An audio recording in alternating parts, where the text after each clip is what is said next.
Bismillahirrahmanirrahim. Assalamualaikum warahmatullahi wabarakatuh. Alhamdulillahirabbil alamin. Assalatu wassalamu ala asyrafil anbiya'i wal mursalin wa ala alihi wa ashabihi ajma'in. Wala hawla wala quwwata illa billahil aliyil azim. Allahumma la sahla illa ma ja'altahu sahla wa anta taj'alu hazana idza syi'ta sahla. Rabbi shrah li sadri wa yassir li amri wa hlul 'uqdatam min lisani yafqahu qawli, amma ba'du. Ila salati talabah, insyaAllah, kepada yang dihormati Imam Besar Masjid Wilayah Persekutuan yang saya kasihi, kepada segenap asatizah, para alim ulama, para a'immah, para masyayikh di Masjid yang mulia ini, wabil khusus kepada segenap hadirin wal hadirat hafizakumullah. InsyaAllah pada pagi yang mulia ini, kita akan meneruskan pengajian kita dengan kitab, iaitu Syiarus Salikin karangan Syekh Abdul Samad Al-Falimbani rahimahullah. Kita berada pada muka surat 198, tuan-tuan dan puan-puan, hadirin wal hadirat hafizakumullah semuanya. Iaitu masuk pada perbahasan adab-adab Jumaat atas tertib yang beradat. Ini adalah adab-adab Jumaat, iaitu atas tertib yang beradat. Okey. Bismillahirrahmanirrahim. Qala mu'allif rahimahullah nafa'na bihi wa bi'ilmihi amin. Ada adab Jumaat itu 10 perkara. Jadi adab Jumaat ni ada 10 perkara, tuan-tuan dan puan-puan. Pertama, bahawa hendaklah engkau bersedia. Jadi pertama sekali, hendaklah engkau bersedia baginya sejak hari Khamis lagi. Iaitu seyogyanya engkau banyakkan berdoa dan mengucap istighfar dan mengucap tasbih kemudian daripada sembahyang asar pada hari Khamis itu. Kerana waktu yang demikian itu menyamai fadilatnya akan waktu hari Jumaat. Jadi dari Khamis malam tu dah siap lah. Jadi tu dah kira fadilat Jumaat tu dah dapat dah.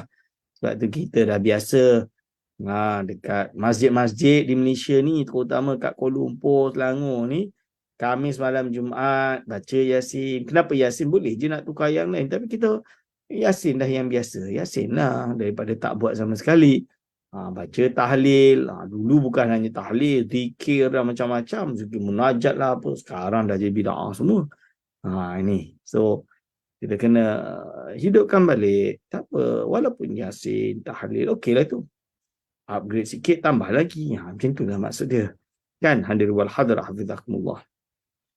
Kata Imam Al-Ghazali rahimahullah ta'ala, ia nakal daripada ulama' yang dahulu. So apa kata Imam Ghazali yang ia nakal daripada ulama' yang dahulu? Inna lillahi ta'ala fadlan siwa arzakil ibadi. La yu'ti min dhalikal fadli illa man sa'alahu ashiyata yaumil khamisi wa yaumal jum'ati. Yang bermaksud artinya, bahawa adalah bagi Allah Ta'ala anugerah, yakni kemurahan yang lain daripada rezeki yang diberikan kepada hambanya, padahal tiada memberi Allah Ta'ala daripada kemurahannya dan anugerahnya itu melainkan akan seorang yang meminta akan dia pada petang hari Khamis dan pada hari Jumaat. Ini. Dan sunat pada hari Khamis. Dia kata, dan sunat pada hari Khamis itu engkau menyucikan akan kain dan baju dan lainnya. Jadi sunat dia, engkau nyucikan akan kain dan baju dan lainnya. Dan engkau sediakan pada hari itu bau-bauan dan baju yang putih.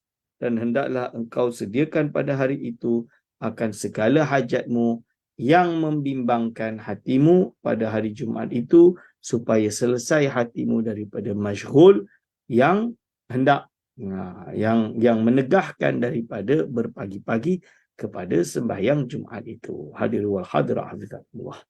Okey. Lalu dan sunat berniat puasa pada malam Jumaat. Berniat puasa pada malam Jumaat itu supaya dipuasakan pada harinya itu, kerana fadilat puasa pada Jumaat itu amat besar, tetapi hendaklah engkau himpunkan puasa hari Jumaat itu dengan puasa hari Khamis atau hari Sabtu. Kerana makruh mempuasakan pada hari Jumaat itu dengan tiada dipuasakan dengan hari Khamis atau tiada hari Sabtu. Ini. Jadi kalau gabung tak apa, tak gabung tak boleh.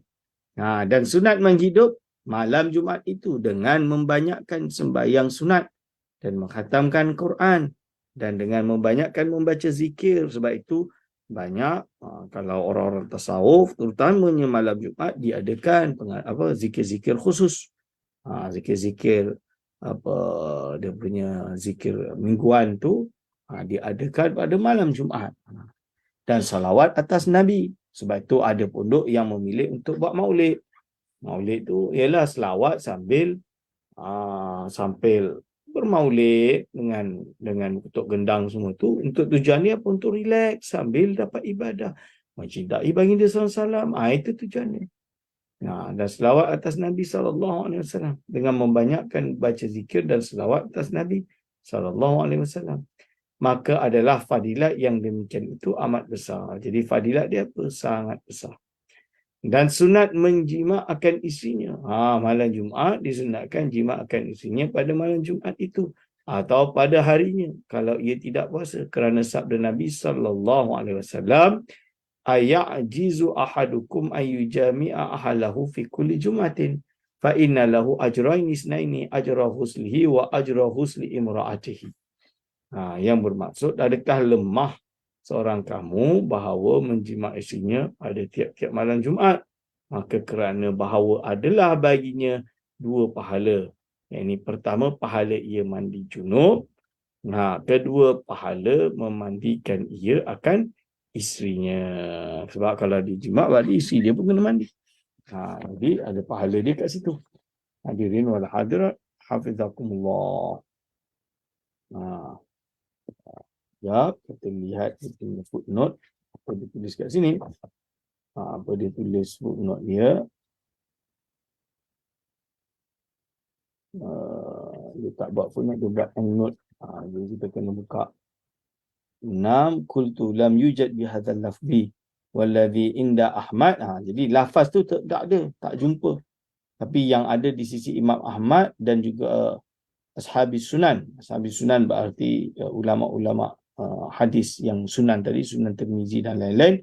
Wa ghairihim man ghassala yawmal jum'ati wa ightasala summa bakkara wa batakara wa masya.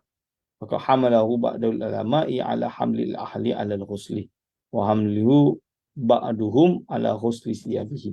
Ada yang kata sebab memandikan keluarga dia atau isteri dia, contoh dia, ada yang memberi makna bahawa adalah membasuh pakaiannya. Boleh buka dalam kitab Ittihafus Sadatil Muttaqin. Hadirin wal hadirat, hafizakumullah. Jadi lafaz exactly macam ni tak jumpa lah. Itu maksud dia. Adakah artinya, adakah lemah seorang kamu bahawa menjima isinya pada tiap-tiap malam Jumaat? Maka kerana bahawa adalah baginya dua pahala. Pertama, pahala ia mandi junub. Kedua, pahala memandikan ia akan isinya itu. Kedua, tuan-tuan dan puan-puan, apabila terbit fajar sodik, maka sunat mandi. Ingat, bila terbit fajar sodik, maka sunat mandi. Kerana waktu mandi Jumaat itu daripada terbit fajar sodik, iaitu masuk subuh hari Jumaat tersebut, sehingga mengerjakan sembahyang Jumaat. Tetapi pada waktu hampir hendak pergi sembahyang Jumaat tentunya, itu terlebih afdal kerana sabda Nabi Muhammad sallallahu alaihi wasallam, iaitu apa? Man tawadda'a yaumal jumu'ati fa biha wa na'imat wa ni'mat wa man ightasala fal ghuslu afdalu. Rawahu Abu Dawud dan Tirmizi. Oleh takhrij Imam Al-Iraqi, Al-Hafiz Al-Iraqi rahimahullah taala. Yang bermaksud artinya, barang siapa mengambil air sembahyang pada hari Jumaat, maka dengan dia itu memadailah. Dengan ia itu memadailah. Dapat sunat dan dapat nikmat. Jadi dapat sunat, dapat nikmat. Dan barang siapa mandi akan mandi itu terlebih afdal. Dan kata setengah ulama, jadi itu tadi terjemahan bagi hadis di atas. Dan kata setengah ulama, sebagai ulama lain berpendapat mandi Jumaat itu wajib kerana sabda Nabi SAW. Ghuslul Jum'ati wajibun inda kulli muhtalimin. Artinya, iaitu mandi hari Jumaat itu wajib atas tiap-tiap orang yang akil baligh, muhtalim, yang akil baligh. Hadis ini muttafaqun alaih, iaitu Bukhari dan Muslim meriwayatkannya. Okay. Hadirin wal hadirat, hafizakumullah. Lalu ketiga, sunat menghiasi diri. sunat menghiasi dirinya. Jadi yang ketiga adalah kita disunatkan untuk menghiasi diri kita. Menghiasi dirinya iaitu dengan tiga perkara. Ada tiga perkara. Pertama, memakai pakaian yang putih lagi suci kerana sabda Nabi SAW. Pertama adalah memakai pakaian yang putih. Kerana sabda Nabi SAW. Innal jannata baydha'u wa ahabbul asya' ila Allahil bayadu. Jadi dia tak jumpa takhrij. Lam ajid makhrajahu ba'du. Tak jumpa lagi. Tapi erti hadis ini bahawasanya syurga itu putih yang terlebih kasih suatu kepada Allah Ta'ala itu suatu yang putih. Okay. Yang suka putih-putih pakai baju putih lah hari Jumaat ni. Lebih faham macam tu lah. Dan lagi sabda Nabi SAW, ilbasu athiyabal bidha fa innaha adharu wa atyabu wa kaffinu fiha mautakum. Yang bermaksud apa? Iaitu hadis ini riwayat semisalnya oleh Al-Imam Ahmad dan Nasa'i. Not exactly, tapi semisalnya. Boleh buka dalam Ittihafizah dan Mutakim. Yang bermaksud, artinya pakai olehmu kain yang putih, yakni baju atau serban atau barang sebagainya. Maka bahawasanya ia itu terlebih suci dan terlebih baik dan kapankan oleh kamu di dalamnya akan mayat kamu. Wa kaffinu fiha mautakum. Sebab itu kita pakai baju putih. Seperti orang yang dah meninggal tu dia pakai putih. Kain kafan kan. Hadiri wal hadra hafizakumullah. Okay. Dan lagi sabda Nabi SAW, khairu thiyabikum albid. Ini adalah hadis riwayat Imam Tabrani. Iaitu bermaksud artinya, yang terlebih baik pakaian kamu itu ialah yang putih. Jadi yang baik pakaiannya putih. Dan sunat pada hari Jumaat itu memakai serban kerana sabda Nabi SAW. Jadi sunat pakai serban hari Jumaat. Inna Allah malaikatahu yusalluna ala nabi Inna Allah malaikatahu yusalluna ala ashabil amaim yaumal jum'ati. Ashabil amaim iaitu yang memiliki atau memakai serban. Rawahu Tabrani, hadis munkar menurut Al-Iraqi. Artinya bahawasanya Allah dan malaikatnya itu mengucap salawat atas orang yang memakai serban pada hari Jumaat. Masya-Allah. Dan sunat berkelumbung kepala serta berlebih-lebih pada menyuci badan dengan menghilangkan bau-bau yang busuk pada badan dan menghilangkan yang cemah-cemah pada badan dan bersugi dan mencukur rambut dan mencukur bulu ari-ari dan menggandam misai dan mencabut bulu ketiak dan mengerat kuku dan barang sebagainya seperti yang tersebut di dalam bab taharah dahulu. Benda ni dah dibahas dalam bab taharah dahulu. Maka kata Sayyidina Abdullah bin Mas'ud radhiyallahu anhu. Jadi Abdullah bin Mas'ud ada meriwayatkan satu hadis. Man qallama atharahu yawmal jum'ati akhrajallahu minhu da'an wa adkhala fihi shifaan. Jadi, makna dia. Artinya barang siapa mengerat kukunya, kukunya pada hari Jumaat, nescaya dikeluarkan daripadanya itu penyakit dan memasukkan ke dalamnya itu sembuh. Lalu disebut sini ketiga. Sunat memakai bau-bau yang terlebih harum baunya. Seperti kasturi dan barang sebagainya. Ini yang sunat.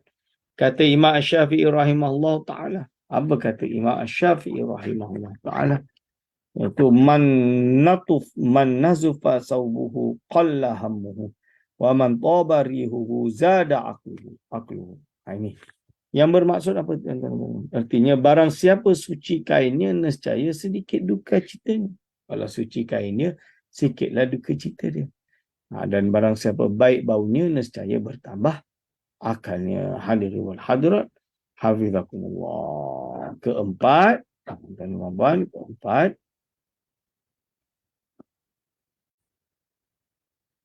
Keempat, sunat berpagi-pagi pergi ke masjid tempat sembahyang Jumaat itu.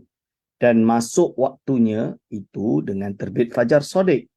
Dan sebaiknya lah hendaklah pada ketika berjalan ke masjid itu dengan khusyuk. Jadi jalan nak ke masjid itu dengan khusyuk, yakni tetap anggota serta hadir hati kepada Allah Ta'ala dan tawaduk, yakni merendahkan diri dan menghinakan akan dirinya padahal ia berniat iktikaf di dalam masjid hingga sampai kepada waktu sembahyang. Dan hendaklah ia meniatkan akan menyegerakan kepada menjawab seru Allah Ta'ala kepada pergi Jumaat, pergi sembahyang Jumaat itu yang tersebut di dalam firman Allah Ta'ala, Ya ayyuhalladzina amanu, idza nudiya lis-salati min yaumil jum'ati fas'au ila dzikrillahi wa dzarul bai'. Dari ayat tersebut kita tahu, idza nudiya lis-salati min yaumil jum'ah fas'au ila dzikrillah. Yang bermaksud artinya, hai orang-orang yang percaya akan Allah Ta'ala, apabila diseru akan kamu bagi sembahyang daripada hari Jumaat, maka hendaklah kamu bersegera pergi kepada sembahyang Jumaat dan mendengar khutbah yang mengingatkan ia akan Allah Ta'ala dan tinggalkan oleh kamu akan masyghul dengan jual beli. Jadi segala jual beli tersebut ditinggalkan. Ini surah Al-Jum'ah ayat ke-9.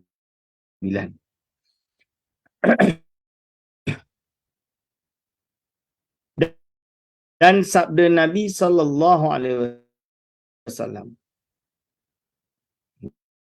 Jadi merujuk pada sabda Nabi SAW yang lain. Apa hadis tersebut?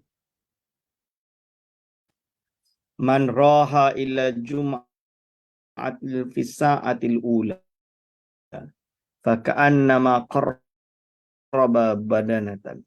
Man raha fi sa'ati saniyati faka'annama qarraba baqaratan. Man raha fi sa'ati salisati faka'annama qarraba kabashan aqran. Wa man raha fi sa'ati rabi'ati faka'annama ahda dajajatan. Wa man raha fi sa'ati al-khamisati faka'annama ahda baydatan. Fa idza kharaja al-imamu tuyat as-suhufu wa rufi'atil aqlamu wajtama'atil malaikatu indal minbar yastami'una dzikra. Hadis ini muttafaqun alaih. Seperti yang ditakhrij oleh Al-Iraqi. Artinya, barang siapa pergi ke masjid kerana sembahyang Jumaat pada saat yang pertama, maka seolah-olah ia menyembelih korban seekor unta. Barang siapa pergi pada saat yang kedua, maka seolah-olah ia menyembelih korban seekor lembu. Dan barang siapa pergi pada saat yang ketiga, maka seolah-olah ia menyembelih seekor kambing biri-biri yang bertanduk. Dan barang siapa pergi pada saat yang keempat, maka seolah-olah ia memberi hadiah seekor ayam. Dan barang siapa pergi pada saat yang kelima, maka seolah-olah ia memberi hadiah sebiji telur. Dan apabila keluar imam untuk membaca khutbah, maka dilipat akan segala suratan dan diangkatkan akan segala qalam dan berhimpun segala malaikat yang menyurat akan amal manusia itu pada dekat mimbar, padahal mereka itu mendengar akan zikir, yakni mendengar akan khutbah. Maka barang siapa datang kemudian daripada demikian itu, maka hanya sahaja datang ia mendapati sembahyang jua, tiada baginya daripada fadilat suatu. Hadirin wal hadirat hafizakumullah. Inilah riwayat yang disebutkan oleh Al-Imam Al-Ghazali rahimahullah, iaitu ta'ala di dalam kitab Ihya Ulumuddin dan dalam kitab Bidayatul Hidayah. Seperti ini. Yang dinukil oleh Syekh Abdul Samad Al-Bani dalam kitab Syiarus Salikinnya. Dan pada setengah riwayat hadis yang sahih pula ada disebutkan. Dalam suatu riwayat hadis yang sahih pula ada riwayat lain. Wa fil rabi'ati dajajatan wa fil khamisati usfuran wa fis sadisati baydatan. Yang bermaksud, artinya barang siapa pergi ke masjid kerana sembahyang Jumaat pada saat yang keempat, maka seolah-olah ia memberi hadiah seekor ayam. Ni. Dan barang siapa pergi ke masjid pada saat yang kelima, maka seolah-olah ia memberi hadiah seekor burung usfur, yakni burung cak. Bahasa Melayu ni cak. Dan barang siapa pergi pada saat yang keenam, maka seolah-olah ia memberi hadiah sebiji tolong. Ini hadis wal hadra. Dan pada setengah-setengah riwayat hadis yang sahih pula, wa fil rabi'ati battatan wa fil khamisati dajajatan wa fis sadisati baydatan. Ini adalah khilaf dalam riwayat. Jadi memang hadis Nabi SAW kadang diriwayatkan dengan berbagai lafaz yang berbeza. Bukan menunjukkan ia palsu, tidak. Mungkin kerana riwayat yang berbeza. Tapi inti dan maksud, the moral of the hadith is correct. Is true. So tak ada masalah. Artinya, barang siapa pergi pada saat keempat, maka seolah-olah ia memberi hadiah seekor itik. Dan barang siapa pergi pada saat yang kelima, seolah-olah ia memberi hadiah seekor ayam. Dan barang siapa pergi pada saat yang keenam, maka seolah-olah ia memberi hadiah sebiji telur. Hadirin wal hadirat hafizahumullah. Lalu dan kita lihat lagi, dan kata Al-Imam Al-Ghazali rahimahullah ta'ala di dalam Ihya Ulumuddin. Apa kata Imam Ghazali dalam kitab Ihya Ulumuddin? Wasa'atu al-ula ila tulu'i syamsi wasaniyatu ila irtifa'iha wasalisatu ila inbisatiha hina tarmudal aqdamu warabi'atu ila duha wal khamisatu ba'da duha a'la ila zawali wa fadluha qalilun wa waqtu zawali haqqus salati wala fadla fihi. Maksud dia apa? Artinya, dan saat yang pertama itu ialah daripada terbit fajar hingga terbit matahari. Dan saat yang kedua itu daripada terbit matahari hingga naik matahari. Dan saat yang ketiga itu hingga terhampar matahari hingga berasa panas pada tapak kaki. Dan saat yang keempat itu hingga waktu duha. Dan saat yang kelima itu kemudian daripada waktu duha yang tinggi hingga gelincir matahari, dan fadilatnya itu sedikit. Dan waktu gelincir matahari itu hak bagi sembahyang dan tiada fadilat di dalamnya. Hadirin wal hadirat hafizahullah. Yang kelima. Okey. Yang kelima pula, tuan-tuan dan puan-puan, hadirin wal hadirat hafizahumullah, seyogyanya atau sebaiknya bahawa jangan melangkah ia akan bahu orang pada ketika masuk ke masjid. Macam sekarang, langkah bahu orang, lompat semua, tak ada adab contoh dia. Langkah seorang-seorang. Jangan. Jangan. Tu. So dia kata apa? Iaitu pada ketika masuk masjid itu, kerana yang demikian itu sangat makruh. Kenapa? Kerana perkara ini adalah sangat makruh, dimakruhkan dalam Islam. Okey. Dan dipilih oleh kebanyakan ulama bahawasanya melangkah bahu orang itu iaitu haram. Jadi yang dipilih oleh kebanyakan ulama, melangkah bahu itu adalah hukum dia haram. Kerana sabda Nabi SAW. Kenapa ada sabda baginda SAW? Man takhatta riqaban nasi yawmal jum'ati ittakhadha jisran ila jahannam. Iaitu maksud barang siapa melangkah bahu manusia pada hari Jumaat, nescaya ia menjadikan akan dia titi kepada neraka jahannam. Jadi siapa melangkah bahu manusia pada hari Jumaat, dia akan titi kepada jahannam. Okey, rawahu Tirmizi, hadis yang dhaif. Hadis ini diriwayatkan oleh Tirmizi dengan hadis yang dhaif. Tetapi tiada makruh bagi imam. Tapi kalau bagi imam macam mana? Bagi imam tak makruh lah. Ini dia kata bagi imam tidak makruh. Ya.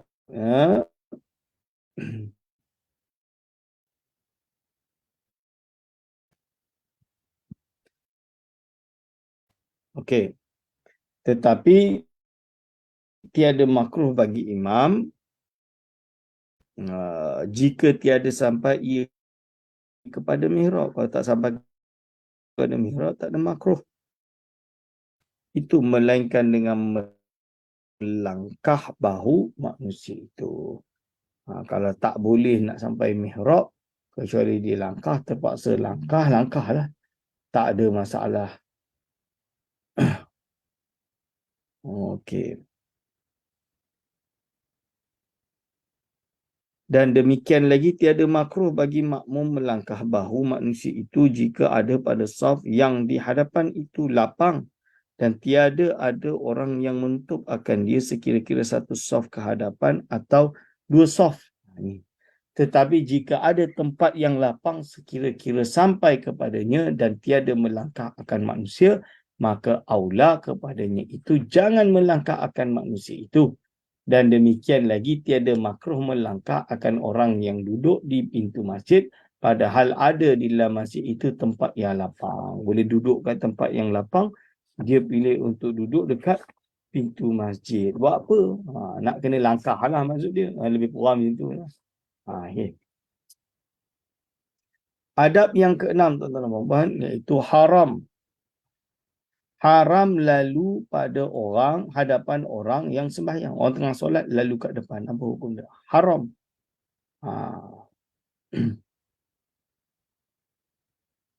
Yang sembahyang padahal ada di hadapan orang yang sembahyang itu tiang atau diwal, iaitu dinding. Ada dinding tapi tetap nak lalu. Kan? Atau barang sebagainya. Kerana sabda Nabi SAW, la an yakifa ahadukum arba'ina sanatan khairun lahu min an yamurra baina yadayil musalli. Rawahul Bazzar li al-Iraqi. Yang bermaksud artinya sesungguhnya bahawa berdiri seorang kamu 40 tahun terlebih baik baginya daripada bahawa lalu ia di hadapan orang yang sembahyang. Daripada lalu lebih baik macam itulah. Ini yang disebutkan oleh Baginda SAW. Hadis Imam Bazzar. Tetapi jika tiada sesuatu di hadapan orang yang sembahyang itu, tak ada sesuatu dekat depannya, maka iaitu makruh lalu pada hadapannya itu. Makruh nak lalu depannya.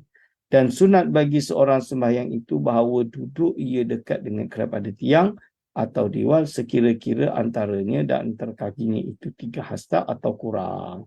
Maka jikalau tiada mudah akan yang demikian itu, maka sunat ditaruh pada hadapannya itu suatu yang menegahkan akan orang yang lalu di hadapannya itu. Maka jikalau tiada dapat yang demikian itu, maka kalau tak dapat, maka dihamparkan tempat sembahyang. Dan jikalau ia lemah akan yang demikian itu, maka ia guris khat pada hadapannya kerana sabda Nabi SAW. Jadi gariskan je lah. Gariskan tanda untuk memisah tersebut. Liyastatir ahadukum fis salati walau bisahmin. Hadis riwayat Imam Hakim. Juga dalam Bulughul Maram juga diriwayatkan. Artinya hendaklah kamu menggunakan dinding pada ketika sembahyang dengan suatu jika dengan panah sekali. Jika dengan panah tak apa. Atau gariskan pun tak apa. Dan kata Al-Imamul Ghazali rahimahullah ta'ala, wal ustuwanatu wal haitu wal khattu wal musalla wal mafrush haddun lil musalli faman ijtaza bihi fayambaghi an yadfa'ahum. Yang bermaksud apa? Artinya tiang dan dinding dan khat dan kain atau tikar tempat sembahyang yang terhampar itu semuanya had, tanda, batasan bagi orang yang sembahyang. Maka barang siapa melalui dengan dia, maka seyogyanya bagi orang yang sembahyang itu bahawa menolakkan akan dia. Kalau ada orang nak lalu juga, tahan. Ini misalannya. Adab yang ketujuh, tuan-tuan dan puan-puan, sunat bahawa menuntut akan saf yang pertama kerana fadilatnya itu amat besar, seperti sabda Nabi SAW, man ghassala wa ightasala wa bakara wa batakara,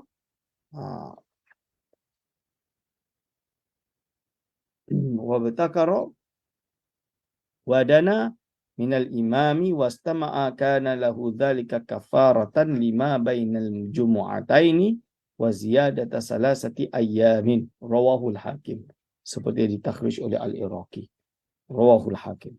Hadis ini artinya, barang siapa membasuh kainnya dan mandi pada hari Jumaat dan pergi ia berpagi-pagi ke masjid dan dekat ia daripada imam dan mendengar ia akan khutbah Jumaat, nescaya adalah baginya demikian itu kafarat, yakni menghapuskan bagi dosa yang antara Jumaat yang pertama hingga Jumaat yang kedua dan lebih lagi 3 hari. Itu dia. Hadirin wal hadirat hafizakumullah.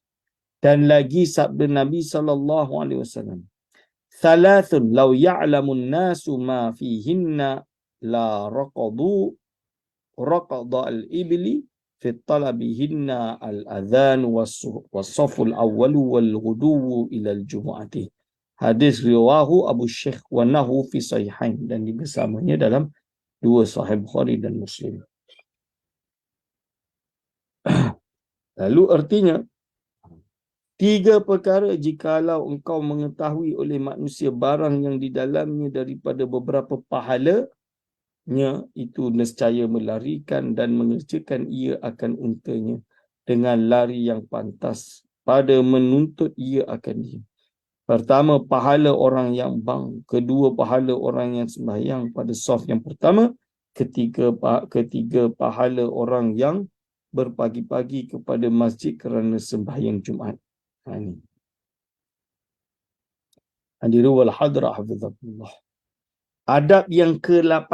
Adab yang ke-8 iaitu apa? Apabila keluar iman dan apabila keluar imam dan naik ia ke atas mimbar dan duduk ia, maka haram bagi orang yang hadir di dalam masjid itu mengerjakan sembahyang lagi. Tiada sah sembahyang itu. Jadi dah tak ada solat dah, duduk. Bagi yang belum solat, nak solat tak boleh. Adapun orang yang baru masuk ke dalam masjid, maka iaitu sunat sembahyang 2 rakaat tahiyatul masjid. Orang yang masuk masjid itu nama dia adalah sunat tahiyatul masjid, solat tersebut yang dilakukan, iaitu yang terlebih aula atau disertakan dengan 2 rakaat sembahyang sunat yang dahulu daripada sembahyang Jumaat atau 2 rakaat qada subuh. Tetapi wajib disimpankan 2 rakaat ini atas yang sekurang-kurang yang memadai dengan dia, dan makruh bagi orang yang hadir pada ketika itu berkata-kata melainkan masyghul dengan menjawab bang, maka iaitu sunat. Itu hukumnya. Dan kata Al-Imam Al-Faqih, jadi Imam Faqihi, di dalam syarah Bidayatul Hidayah, ia nakal daripada Imam Al-Ghazali rahimahullah ta'ala dan Imamul Haramain. Apa yang dikata haram pada ketika itu berkata-kata atas orang yang 40. Yang 40 yang jadi dengan dia Jumaat itu. Tetapi yang muktamad pada Imam Nawawi rahimahullah ta'ala dan Imam Rafi'i rahimahullah ta'ala iaitu makruh jua. Jadi hukum dia adalah makruh jua. Dan sunat